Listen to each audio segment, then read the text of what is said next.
Fundação Respublica.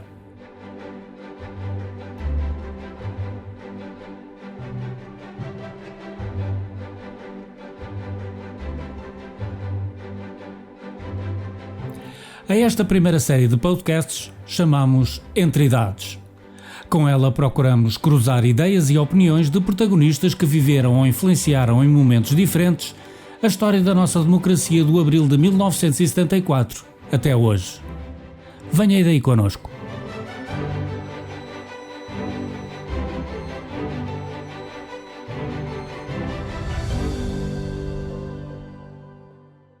O episódio de hoje do podcast Entre Idades tem como tema a construção do Estado Democrático. Depois do processo revolucionário, cujo cinquentenário agora cumprimos, iniciou-se um processo de debate na sociedade portuguesa que levou à institucionalização daquilo que é hoje o nosso Estado Democrático. Opções que foram tomadas e que foram sendo redesenhadas ao longo destas décadas, são ainda hoje, tema de debate, de discussão, principalmente quando confrontadas com novos desafios e novas realidades no plano nacional, no plano internacional, no plano das ideias, no plano da política. Temos hoje, o meu nome é José António Vieira da Silva, temos hoje connosco para debater este tema tão central da nossa vida, o Jorge Lacão, que tem uma longa carreira ou uma longa participação nestes temas, nomeadamente na esfera parlamentar, mas também na esfera governativa. Ele esteve em grande parte das legislaturas da nossa vida democrática, teve responsabilidades ao nível da Assembleia da República, ao nível dos assuntos parlamentares, tem uma experiência muitíssimo grande nestas áreas, e temos Pedro Delgado Alves, que é também deputado, são ambos licenciados em Direito, como convinha num debate deste tipo, e que tem também um pensamento rico e um pensamento diversificado nestes debates. Eu lançaria a primeira questão ao Jorge. Quais foram, na tua opinião, quais são os aspectos mais marcantes, as opções mais determinantes que na construção do nosso sistema democrático, do nosso Estado democrático, marcaram aquilo que foi o período pós-revolucionário? Bem, na verdade, se encararmos o desenvolvimento do processo político na fase pós-revolucionária, certamente podemos situar-nos no momento pós-aprovação da Constituição de 76, em que, portanto, se joga a institucionalização da nossa democracia. E eu creio que um primeiro aspecto que importa sublinhar é o facto de a Constituição de 76 ter sido, digamos, um momento nevrálgico de um entendimento frutuoso entre a representatividade democrática, tal como ela ocorreu na Assembleia Constituinte eleita em 1975, e o entendimento que foi possível ter com a componente das Forças Armadas, que na sequência do processo revolucionário tinha ainda uma posição muito significativa no modo como encarava o desenvolvimento do processo político. Esse entendimento teve dois momentos marcantes, que são conhecidos pelos chamados pactos MFA-partidos. Um primeiro pacto anterior à ocorrência do 25 de novembro, e, portanto, em que o papel dos militares na vida política surgia ainda como muito acentuado, tão acentuado que nesse pacto se previa a possibilidade de haver uma espécie de situação concorrencial entre uma Assembleia representativa do eleitorado em geral e uma Assembleia do próprio MFA, também com uma componente política significativa. À medida que o processo político se foi clarificando, no sentido de se tornar mais evidente a importância de fortalecer a componente civil da democracia, e depois das ocorrências do 25 de novembro, que de alguma maneira reequilibraram a tendência deslizante para a radicalização que então se vivia, veio a celebrar-se um segundo pacto MFA-partidos que, essa sim, permitiu uma maior disponibilidade dos parlamentares eleitos na Assembleia Constituinte para uma maior amplitude na elaboração da Constituição. E por isso a Constituição de 76, ela já exprime de uma maneira muito significativa essa legitimidade da componente civil do regime. Mas ainda não foi completa. Na medida em que a componente militar ainda perdurou durante vários anos através do Conselho da Revolução. O Conselho da Revolução concentrava um conjunto de poderes relevantes, desde logo em matéria militar, portanto a tutela sobre a vida militar, e tinha também uma componente muito significativa relativamente ao controle das leis.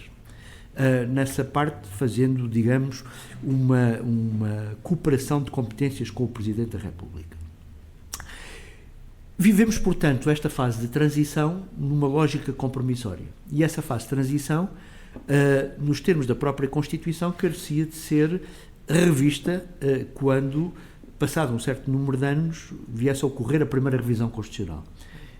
Essa revisão constitucional, efetivamente, teve lugar em 1982, e essa revisão constitucional veio, então, a consolidar definitivamente a prevalência e a legitimidade da representatividade civil ao nível dos nossos órgãos de soberania e, portanto, ao nível geral do nosso sistema democrático.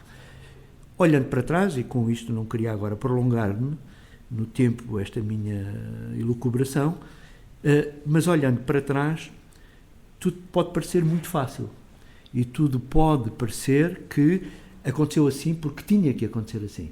Era natural que não viesse a acontecer de outra maneira. Mas o próprio processo de revisão constitucional ocorrido em 1982 não foi um processo simples.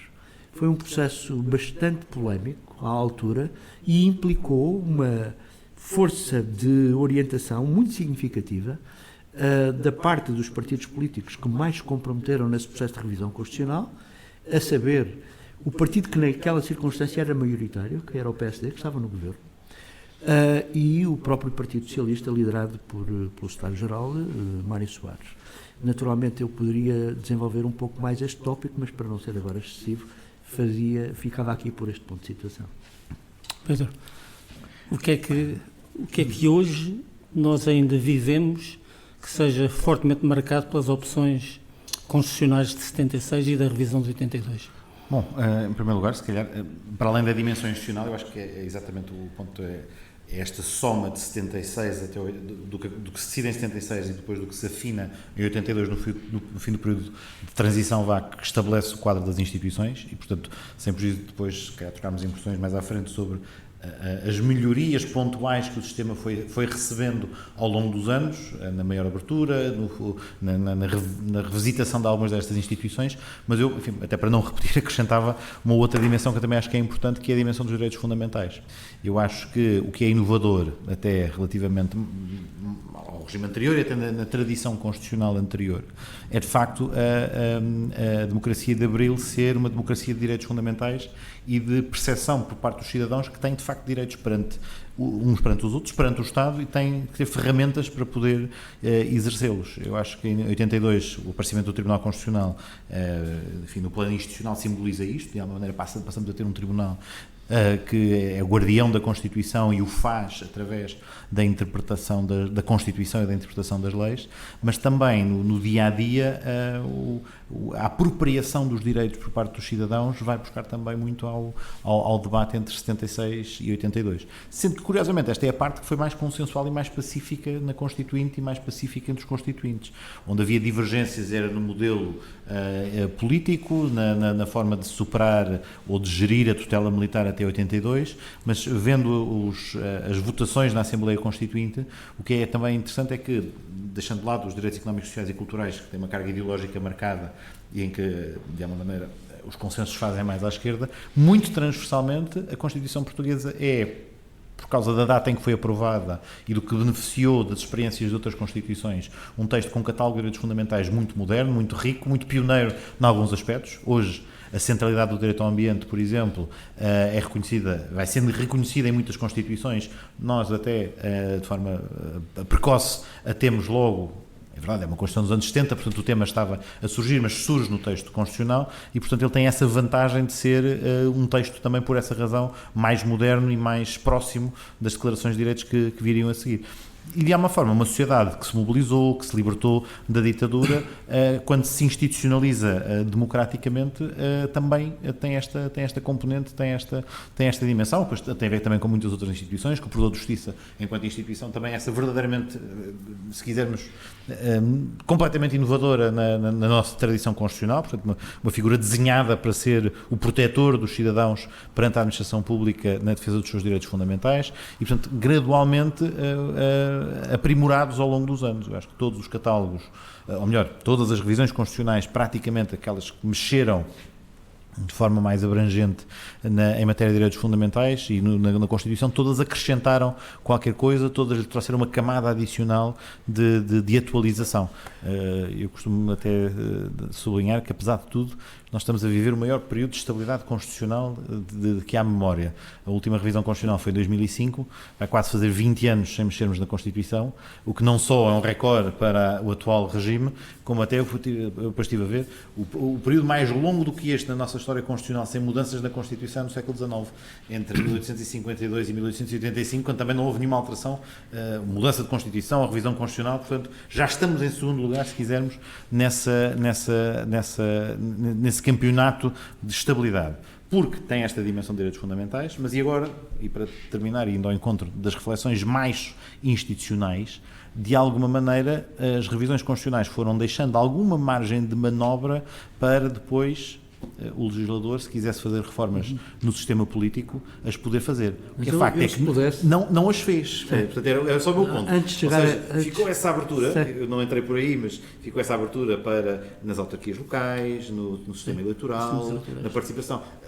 Foram introduzidas na Constituição, foram introduzidos caminhos de abertura, mas de facto temos estado desligados dessa preocupação de revisitação do sistema político. Mas nesta perspectiva, se posso, retrospectiva ainda sobre os passos da construção do Estado Democrático, pegando um bocadinho no ponto onde fiquei há pouco, gostaria de tentar sublinhar o seguinte. A Constituição de 76 desenhou um sistema de governo que, desde logo, foi conhecido, como ainda hoje se designa normalmente por semipresidencialista, com a eleição direta do Presidente da República, na base de uma opção muito conscientemente assumida, qual foi a de olhar para a experiência da Primeira República, quando o Presidente da República era de eleição indireta e, portanto, tinha, digamos, um déficit de legitimidade e, portanto, também de autoridade democrática, já se vê, e, portanto, olhando para aquilo que foram, digamos, as crises sucessivas da Primeira República, procurar evitá-las através da consistência de um poder moderador. Ao mesmo tempo, olhando para a experiência da ditadura e verificando que uma das últimas revisões constitucionais, não a última, mas uma das revisões constitucionais já do pós-guerra, no tempo, digamos, da ditadura salazarista, foi a de ter eliminado o princípio da eleição direta do Presidente da República, depois do susto da suposta vitória de Humberto Delgado nessa eleição presidencial da década de 50,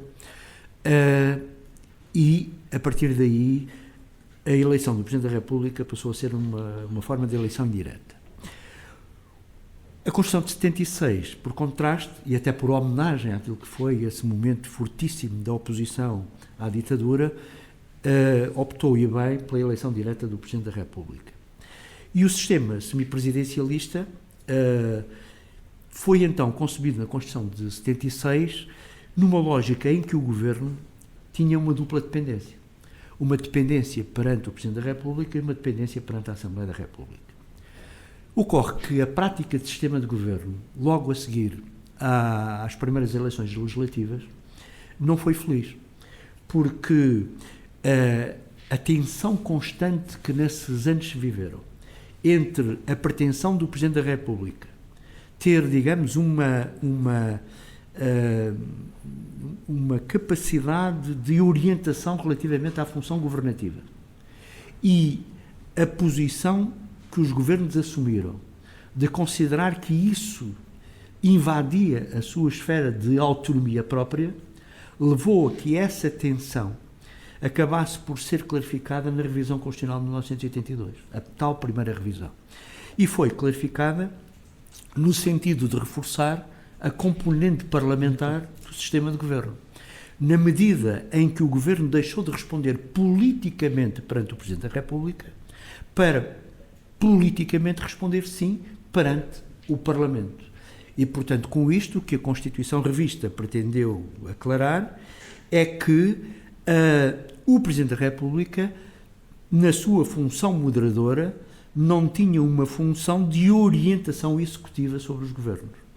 Eu devo dizer que alguns episódios da nossa vida política mais recente deixam, digamos, às vezes, um sinal de forte confusão relativamente à esfera de atuação destes dois órgãos de soberania, reporte-me à função do Presidente e à função do Governo.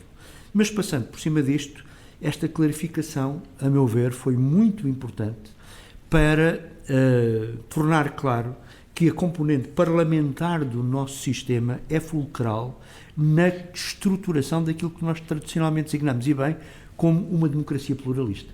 Uma democracia pluralista onde os governos dependem da legitimidade encontrada nos parlamentos. A partir de 1982 vivemos sobre esta, digamos, via de entendimento, mas estas opções que se tomaram em 82 atravessaram a vida dos partidos políticos que na altura tiveram que fazer as suas opções e não as atravessaram sem contradição, porque em cada um dos partidos políticos, e particularmente no Partido Socialista, não vale a pena escamoteá-lo, estas duas visões do sistema de governo estiveram muito presentes no debate e no entendimento que se teve no interior do partido, e esta solução que acabou por se obter não foi, politicamente falando, na época, uma solução fácil. Mas é uma... Já agora, se me permite acrescentar, mas ainda bem que foi tomada. Mas é uma solução relativamente estabilizada.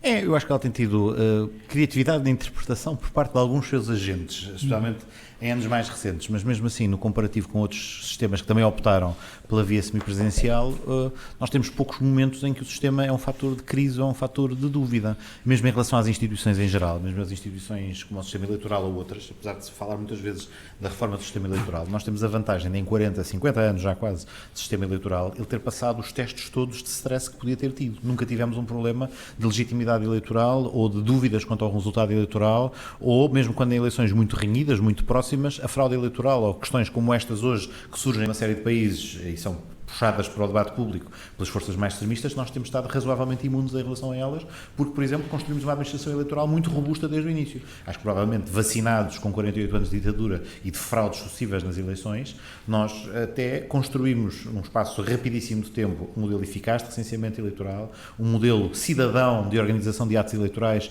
em que são os cidadãos que são convidados a estar nas mesas e a fiscalizar-se a si próprios, formas até de garantir financiamento público dos partidos políticos. Tudo o que fomos fazendo nesta dimensão eleitoral, por exemplo, tem sido de uma extraordinária robustez. Eu, há uns tempos, dei umas sessões sobre as recentes eleições nos Estados Unidos e fiz alguns comparativos. E, de facto, se formos ver nestes vários elementos o caráter arcaico de algumas formas como se vota nos Estados Unidos, ou até as opções aparentemente tecnologicamente mais sofisticadas, mas que depois geram mais dúvidas e incerteza do que o nosso velho clássico de pôr uma cruz num papelinho e meter o papelinho dentro da urna e, se for possível e necessário, contam-se as vezes que for necessário, o financiamento público das campanhas, o recenseamento ser algo estabilizado. Há vários estados nos Estados Unidos em que uma pessoa se pode recensear no próprio dia, ou em que o recenseamento nem existe, e em que, por exemplo, a apresentação de um cartão de identificação é um tema eleitoral. Nós nunca tivemos nada disto ao longo de 50 anos, porque, e muito bem, trazíamos a lição toda estudada de tudo o que é que se devia evitar para termos estes riscos.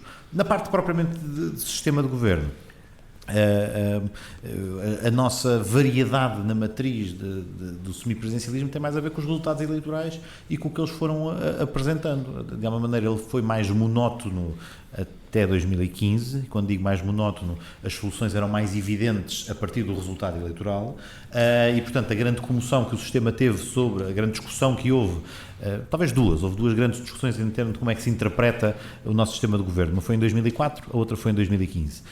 Uma sobre os poderes do Presidente, ambas sobre os poderes do Presidente, curiosamente, mas em que o sistema também passou o teste de stress. Em 2004, na sucessão, na discussão sobre como é que se fazia suceder o Primeiro-Ministro que partia para um cargo externo, de facto, o Presidente da República, então, aprofundou o debate, ouviu muitas pessoas, tomou duas opções em dois momentos próximos, mas duas opções em sentidos ambos, em dois sentidos que ambos o sistema comportava. Toma uma decisão, primeiro, que faz prevalecer a dimensão parlamentar e, portanto, dá a possibilidade à maioria de indicar um substituto, mas depois também não fez adormecer os seus poderes presidenciais quando entendeu que estava a ser intérprete fiel da vontade, ou do que ele percepcionava como a vontade do eleitorado, e dissolve a Assembleia. Portanto, num espaço curto de tempo, mais curto até do que se imaginaria, em julho de 2004, o Presidente mostrou que o sistema e os seus equilíbrios podem ser usados para resolver crises de forma diferente. 2015 foi mais interessante, porque... O Pedro está, e bem, não é por acaso que somos de duas gerações diferentes a olhar para o processo histórico. O Pedro está numa aproximação maior, digamos, à contemporaneidade, e eu tenho vindo a fazer aqui algumas reflexões ainda lá mais atrás, para tentar fazer alguma ligação mas o meu ponto era, indo ao encontro, de facto, aquilo que se desenhou, podia não estar a pensar nestes registros, nestas crises, mas ele mostrou-se resiliente, porque mesmo com variantes e com variáveis nunca foi posta, e portanto eu comecei só a falar de 2015 e ia só concluir essa ideia. 2015 foi um teste, de alguma forma, porque a solução política de 2015, por razões que eu atribuo mais à ausência de necessidade até essa data, ou à ausência de maioria parlamentar que pudesse colocar um cenário de o partido que não vence as eleições formar governo, foi testada pela primeira vez e muitos, enfim, 2015. para se defender, entendiam que havia aqui um costume, uma prática, que tinha que ser assim, porque era o partido que vencia as eleições que formava o governo, mas viu-se, depois também de duas decisões, o Presidente da República mais uma vez fez as duas coisas, primeiro indigita quem venceu e depois rende-se à realidade de que a maioria parlamentar era outra, e também foi dentro do sistema, sem uma crise sistémica, sem prejuízo da crise política ou do drama e da maior tensão em torno das decisões do Presidente da República, que com as instituições temos que... A arquitetura constitucional não foi posta em causa. Não, foi dentro da arquitetura constitucional que se fez o debate, que a troca de impressões teve lugar, e que depois tivemos um governo que ainda por cima durou a legislatura e que funcionou no quadro constitucional como ele vinha dizendo. Eu suponho que o Jorge estaria a pensar também que outros testes de stress tinham sido... Eu queria voltar atrás, fazendo um comentário muito sintético sobre o que o Pedro estava a dizer. Eu acho mesmo que essa experiência de 2015, da formação de uma solução de coligação a partir da liderança de um governo não maioritário, de um partido não maioritário, é a prova provada do reforço que se alcançou com a componente parlamentar do sistema de governo. Portanto, na linha também do que eu estava a refletir há pouco. Mas eu queria voltar atrás, afastando-me agora um bocadinho do tema constitucional, ao qual, se for viável, gostaria de voltar depois, para sublinhar naquilo que o José Manuel Vieira da Silva o José António Vieira da Silva tinha colocado como ponto de partida, que era, digamos, uma reflexão sobre os passos da construção do Estado Democrático, de chegar àquele momento que, não propriamente constitucional, mas muito importante para o futuro do país, que foi o momento da adesão de Portugal à Comunidade Económica Europeia. Há uma história que já hoje é universalmente conhecida, mas eu não resisto a voltar a invocá-la aqui, que está relatada nos livros de memórias do Dr. Soares, e que se reporta a um momento em que ele resolveu convidar, digamos, um conjunto de proeminentes economistas da nossa praça para poder ser aconselhado sobre as condições do país para a confirmação do pedido de adesão à CEE. E o Dr. Soares conta que, tendo ouvido, digamos, um conjunto de personalidades, elas o aconselharam a que não forçasse o processo de adesão, porque Portugal não estava preparado ainda para o efeito. E o Dr. Soares conta que no final dessa reunião terá feito um comentário do seguinte género: agradeço muito os vossos conselhos, mas informo-vos que vou fazer exatamente o contrário do que me disseram. E ainda bem que fez o contrário desse aconselhamento, porque... Aliás, corrigindo uma posição que ele próprio tinha, inicialmente. Eventualmente, mas a verdade é que o Dr. Soares foi historicamente decisivo para alcançar, junto de líderes europeus da altura, como Mitterrand, como na liderança do SPD alemão, Gerhard Schmidt, Helmut Schmidt. Não, antes disso, o Willy Brandt primeiro, o Olof Palme ainda vivo, felizmente, àquela época, digamos, uma solidariedade decisiva para o processo de adesão de Portugal à CEE. E o que eu gostaria de sublinhar é que, tendo esse processo sido concretizado, como sabemos, em 1985, ele foi o último ato de um governo, aliás, o governo de coligação PS-PSD, o chamado governo do Bloco Central, presidido pelo Dr. Soares como primeiro-ministro, no momento em que essa coligação já estava desfeita. E que se desfez formalmente no dia seguinte à assinatura do Tratado de Adesão à CEE. E fez-se contra a vontade do próprio parceiro dessa coligação. A coligação desfez, isto hoje é completamente histórico, pelo desentendimento havido entre os líderes dos dois partidos na sequência da eleição do professor Cavaco Silva como líder do PSD. E imediatamente após essa eleição, a revisão do processo do acordo PS-PSD para a formação do governo do Bloco Central, na revisão desse acordo, o desentendimento entre os dois partidos ficou patente na inviabilização da possibilidade de continuação da atividade governativa. Mas o Dr. Soares colocou uma questão absolutamente, digamos, incontornável, de que não haveria dissolução do Parlamento sem que a confirmação da adesão fosse feita. Contra a vontade do PSD, que quis protelar essa adesão. Hoje, historicamente, o PSD tenta evitar este tema.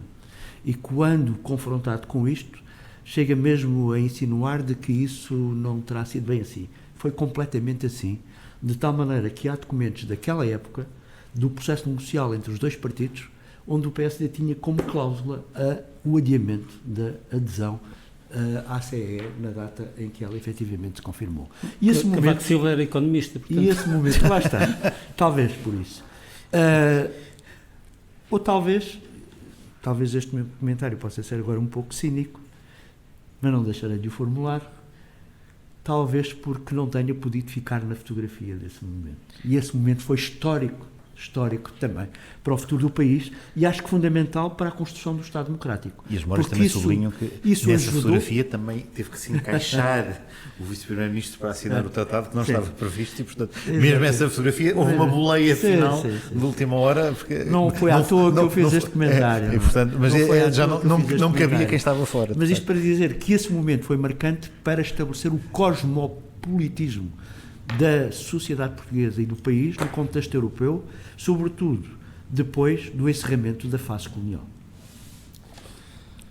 Mas hoje em dia, para além do tema que já foi por vós abordado, da questão da natureza do regime, do presidencialismo ou semipresidencialismo, há uma questão que mais ano menos ano vem sendo colocada como uma questão central do debate sobre o nosso Estado Democrático, que é a questão do sistema eleitoral. Dos sistemas eleitorais com os quais nós vivemos praticamente desde a institucionalização da democracia, com poucas mudanças. Houve mudanças na duração da legislatura e por aí fora, mas na essência temos o mesmo sistema que criámos depois do período revolucionário. Que desafios é que, sei que é um tema que vos diz muito, que desafios é que nós vivemos hoje face às questões do nosso sistema eleitoral? Eu aqui confesso que, se calhar, inesperadamente, tendo em conta a premissa do entre idades, eu vou ser o mais conservador e o Jorge Lacão vai ser o menos conservador pela evolução das conversas que temos tido sobre este assunto. Sim. Porque eu, de facto, se é que eu posso dizer, no entusiasmo da juventude, quando escrevi uma vez um artigo sobre revisão do sistema eleitoral, até olhava para a Constituição e dizia, bom, temos aqui imensas coisas para onde escolher, podemos ter a combinação de círculos eleitorais uninominais de candidatura com o nosso sufrágio tradicional por lista proporcional, portanto temos a possibilidade de ter círculos nacionais de compensação, portanto a Constituição de facto é muito generosa e deixa muita margem de criatividade para os deputados que, caso queiram e reúnam a maioria de 2/3, rever o sistema eleitoral, e eu próprio contribuí e dei para esse peditório de fazer uma proposta de sistema eleitoral que alterava de facto as premissas, tentando aumentar a proximidade dos eleitos com os eleitores, através dos círculos uninominais, uma solução dita à alemã, que a própria Alemanha está agora a rever porque percebeu que também lhe gerava dificuldades, e portanto tinha uma visão até de que, bom, mexamos no sistema eleitoral. Agora, como eu há bocadinho referi a propósito dos procedimentos eleitorais, também o sistema eleitoral tem tido a vantagem de ser um velho conhecido dos portugueses. Os portugueses sabem como votam, sabem prever as consequências do seu voto e, apesar de, em alguns círculos, e já lá iria rapidamente, mas em alguns círculos haver de facto problemas de representatividade por força das mudanças demográficas do país, na verdade é um sistema que os portugueses conhecem e com o qual sabem produzir resultados eleitorais. Portanto, tornei-me mais conservador, achando que não só pela dúvida que a alteração do sistema pode também induzir nos comportamentos eleitorais, mas acima de tudo porque estabilidade nestes pontos não é necessariamente uma coisa negativa. Agora, temos de facto problemas e que têm a ver com o que referia. Quando passamos a ter um círculo eleitoral que só elege 2 deputados, no território continental, não estou a falar dos das migrações, e quando temos vários que já estão com 3 e alguns com 4 e com uma tendência decrescente, torna-se de facto difícil que a representatividade de quem nesses círculos queira um leque de opções mais variado consiga ser assegurada. E temos, talvez aí o que eu tenha alguma margem, alguma recente vontade de olhar para melhorias, soluções como um círculo de compensação para melhorar essa distorção da proporcionalidade poderia ser interessante, como acontece de resto nos Açores. Sendo que ela também comporta um risco. O sistema também está desenhado não foi desenhado para ser um sistema de proporcionalidade absoluta. E, portanto, como tem círculos eleitorais, como tem método, ele também se preocupa com um fator importante que é a governabilidade. E, portanto, ele tem que fazer 3 coisas ao mesmo tempo e nem sempre isso é possível. Proximidade, governabilidade e proporcionalidade. E provavelmente tem que sacrificar parcelas de um para garantir os outros. E, portanto, a governabilidade pode sair afetada de um registro de hiperproporcionalização que também pode ter essa dificuldade. Mas basta olhar para recentes resultados eleitorais. O PS alcança a sua última maioria absoluta com uma votação na casa dos 41%. Portanto, que é o próprio sistema, é uma combinação muito precisa de bons resultados eleitorais, mas em que foi determinante, em pequenos círculos, conseguir a vitória, conseguir dobrar o segundo partido e, em alguns, captar o deputado que faltava e, portanto, de facto, com apenas cerca de 40% dos votos, tem um resultado acima dos 50%. Não estou necessariamente a dizer que isto é negativo. As maiorias absolutas todas, com exceções das do PSD, também se alcançaram na casa dos 43%, 45%. Portanto, o sistema não tem que ter... Como acontece nas regionalidades dos países, exatamente, mesmo naqueles que têm representação proporcional. E até, há aqueles outros até que distorcem isto com o bónus eleitoral. Portanto, esta preocupação não pode desaparecer, mas também não pode ir ao ponto de reduzir e dificultar as escolhas. E para concluir, agora em sentido contrário, quando temos maior fragmentação partidária, como estamos a ter agora, também esta reflexão sobre governabilidade se torna ainda mais relevante. Não só fragmentação em Portugal, mas também fragmentação noutros países europeus. E, portanto, há efetivamente riscos adicionais e pela primeira vez na história da democracia temos nas 3 assembleias legislativas provenientes do sufrágio direto, a da República, a dos Açores e da Madeira, em nenhuma delas há uma maioria absoluta e em nenhuma delas são fáceis as construções de soluções governativas e, portanto, isto também não deve deixar de ser ponderado. Claro que, como agora está aparentemente em discussão na Madeira, uma revisão da respectiva lei eleitoral e o PSD apresentou uma proposta de regressar ao pior do sistema anterior, no fundo tenta ganhar na Secretaria as maiorias que não consegue. Não pode ser isso, evidentemente, mas com alguma prudência, mexer no sistema eleitoral e talvez até mais a montante, mexer na forma como há seleção de candidatos aos atos eleitorais é uma reflexão que eu acho que também se tem que ponderar, que também comporta riscos.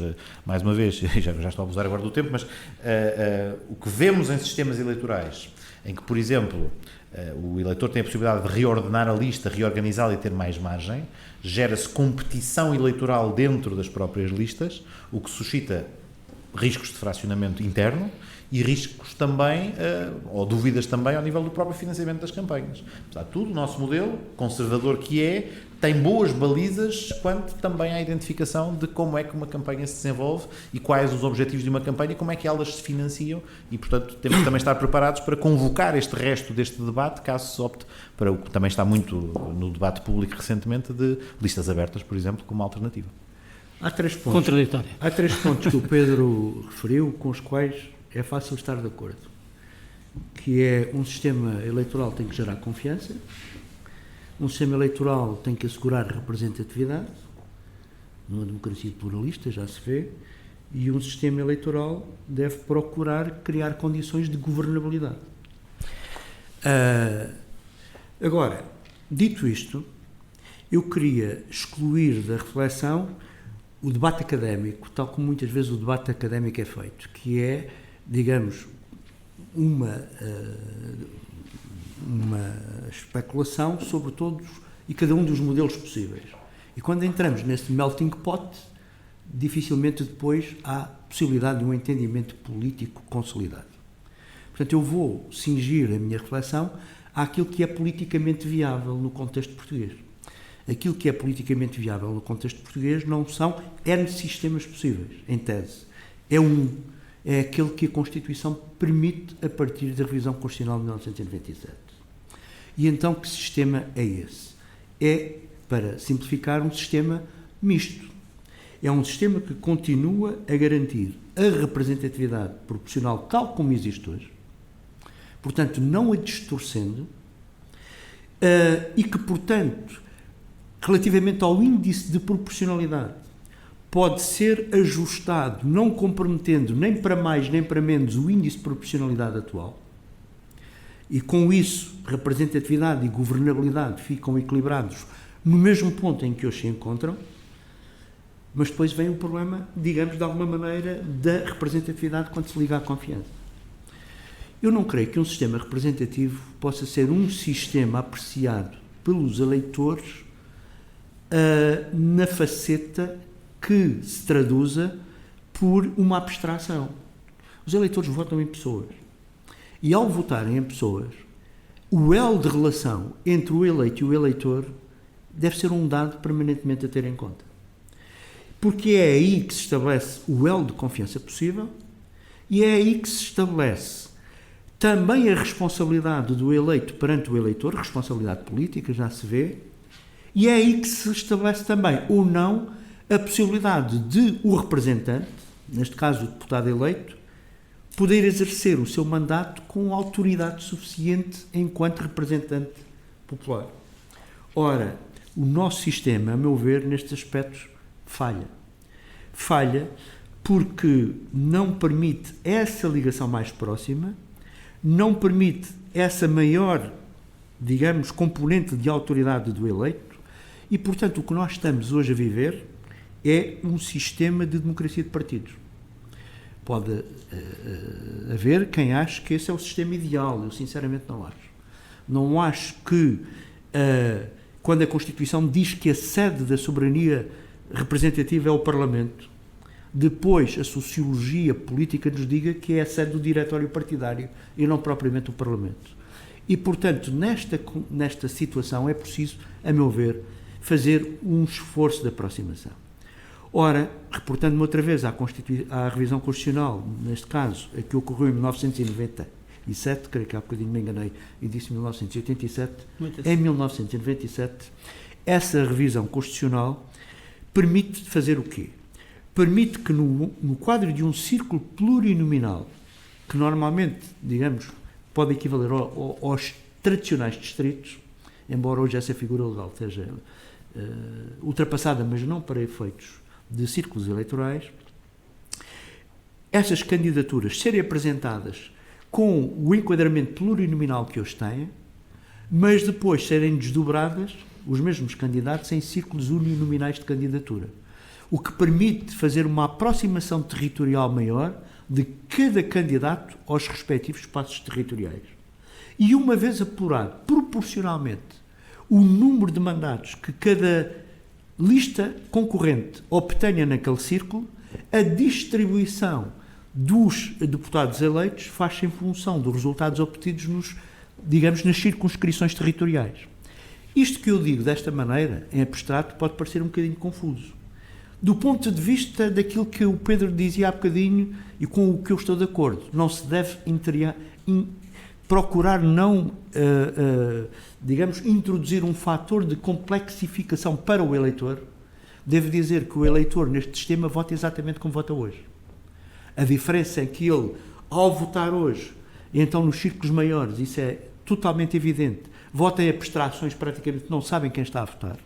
Ali, com uma informação mais detalhada sobre as suas áreas de residência, passaria a poder identificar muito melhor os candidatos que se apresentaram mais próximos dos seus círculos de residência e depois, por maioria de razão, passaria a identificar também o candidato eleito por ali, com o qual podia relacionar-se mais efetivamente e poder, portanto, ter uma relação de responsabilidade maior.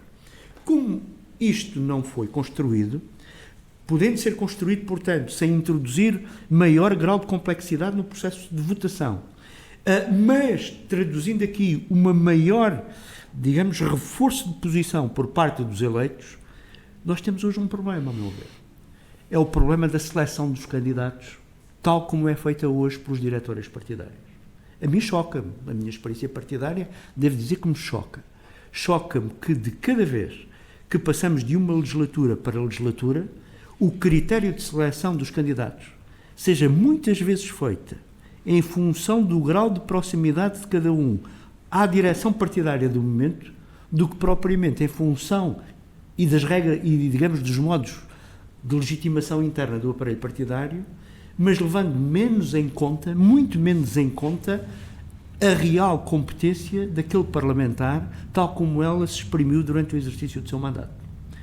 Fazendo uma comparação, é muito mais difícil a um partido político substituir arbitrariamente um autarca em funções, quando esse autarca demonstra ter um enraizamento popular efetivamente garantido, do que substituir um qualquer deputado, por melhor que tenha sido, no momento de composição da lista em função de um critério de diretório. Estes aspectos, se não forem resolvidos, não reforçam, há bocadinho falávamos da componente parlamentar do sistema político, não reforçam a capacidade e a autoridade no quadro do sistema parlamentar de uma afirmação dos próprios grupos parlamentares e da legitimidade dos eleitos perante os eleitores. Portanto, eu continuo a achar que de 1997 até hoje já teria havido muito tempo para podermos dar este passo no sentido de criar um sistema eleitoral que não subvertia o essencial e os princípios daquele que hoje está construído, não comprometia o sistema da representatividade e, ao contrário, garantiria um processo de maior responsabilidade e de maior autoridade dos eleitos e de maior relação de proximidade entre os eleitos e os eleitores. É isto que eu penso do sistema eleitoral nacional. Se o António Vieira da Silva nos vier a introduzir o tema do sistema de governo autárquico, também teria muito gosto em falar disso. Já não teremos tempo para isso, mas eu gostava de dar a palavra ao Pedro para reagir a esta proposta, que é, obviamente, é densa e desafiante. Ora bem, como digo, o modelo que desenhei em tempos era neste pressuposto, que é, de alguma maneira, a solução alemã com uma pequenina nuance, que é uma proposta de alguma maneira próxima da que o PS apresentou, chegou a apresentar e depois não viu a ser aprovada. Eu digo que agora é a solução constitucional. Sim, mas que chegou a ter mesmo um projeto de lei em tempos, que era uma particularidade, só havia, o modelo alemão, o eleitor tem 2 votos, aqui, no fundo, teria um só, e, portanto, isto dificultava, ou melhor, impedia as dificuldades que a Alemanha enfrentou de poder ter desencontro entre o voto no círculo nominal e o voto no círculo proporcional. Resolve o problema por essa via.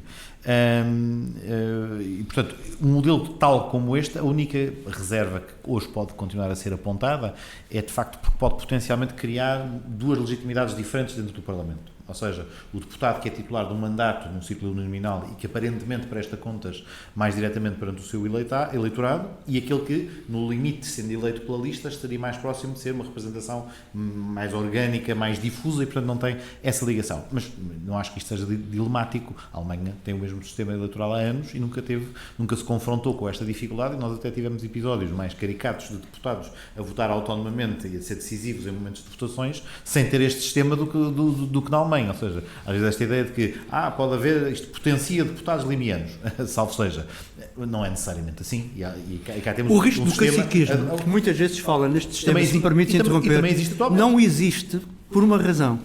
É porque o caciquismo resultaria se houvesse uma atomização das candidaturas perante os eleitores. Ora, quem é, passa a expressão, o titular da apresentação da lista continua a ser o partido político. Certo, o que o partido político tem que passar a ter, no meu entendimento, é mais cautela na maneira como seleciona os candidatos em função da sua representatividade territorial. Mas esse também era o ponto portanto, esse compromisso é fácil. Mas esse era o ponto complementar onde eu queria ir. Eu acho muito fácil de alcançar. Infelizmente, seja nesta modalidade, seja na modalidade atual, eu acho que todos, especialmente os maiores partidos hoje, têm uma dificuldade em ser tão representativos como era há 20 anos ou há 30 anos. Ou seja, os partidos são menos espelho da sociedade, têm menos capacidade de captação. E vamos lá, não estou a dizer que isto seja a causa, isto pode ser a consequência de termos conservado um sistema eleitoral que não reproduz elementos de valorização do trabalho político, mas também do trabalho profissional, académico e outros que um potencial militante eleitor poderia vir a ter. Eu acho que, comparativamente com há 20, 30 anos, e não é também só um fenómeno português, os partidos são menos um local de debate, estão mais fechados tendencialmente, torna-se mais difícil construir a ponte com a sociedade civil através dos partidos. Eram, aliás, há 20, 30, 40 anos, eram locais de convívio, eram locais de partilha de vida comunitária que deixaram de ser. No caso, e não é só do PS, em muitos partidos, as sedes fecham e, portanto, deixa de ser um local. É verdade que isto tem a ver também com a evolução da sociedade. Há mais coisas para fazer, há mais incentivos, mas não, para algo que continua a ser tão fundamental no sistema e que continua a ter um monopólio da apresentação das candidaturas, de facto, parte dos problemas também está na dificuldade desse diálogo se fazer dentro dos próprios partidos. Mas, para rematar, todas as soluções têm riscos, quer a conservação do modelo que temos agora, quer a migração para o outro, e até, muito provavelmente, riscos que nem estamos a desenhar agora ou a imaginar agora, porque há uma tendência para a adaptação ao modelo que apareça. Mas, volto a dizê-lo, a preciosidade que é os eleitores perceberem como é que se constroem maiorias e o que é a consequência imediata do seu voto, não o desvalorizaria. Mas uma solução com voto único pouco o altera e pouco teria desse potencial modificativo. É pena, de facto, não podemos dar umas notas sobre o autárquico, que também aí acho que há pano para mangas, mas fica... Naturalmente, sim, foi um debate extremamente interessante. Julgo que estamos todos de acordo sobre isso. O tempo é limitado, nós teremos um episódio específico sobre a questão do poder local, mas tenho pena não os poder ter aqui também nesse episódio. Resta-me agradecer-vos, foi um enorme prazer e um gosto, ouvi-los discutir este, que é provavelmente um dos temas mais desafiantes da nossa vida contemporânea. Muito obrigado.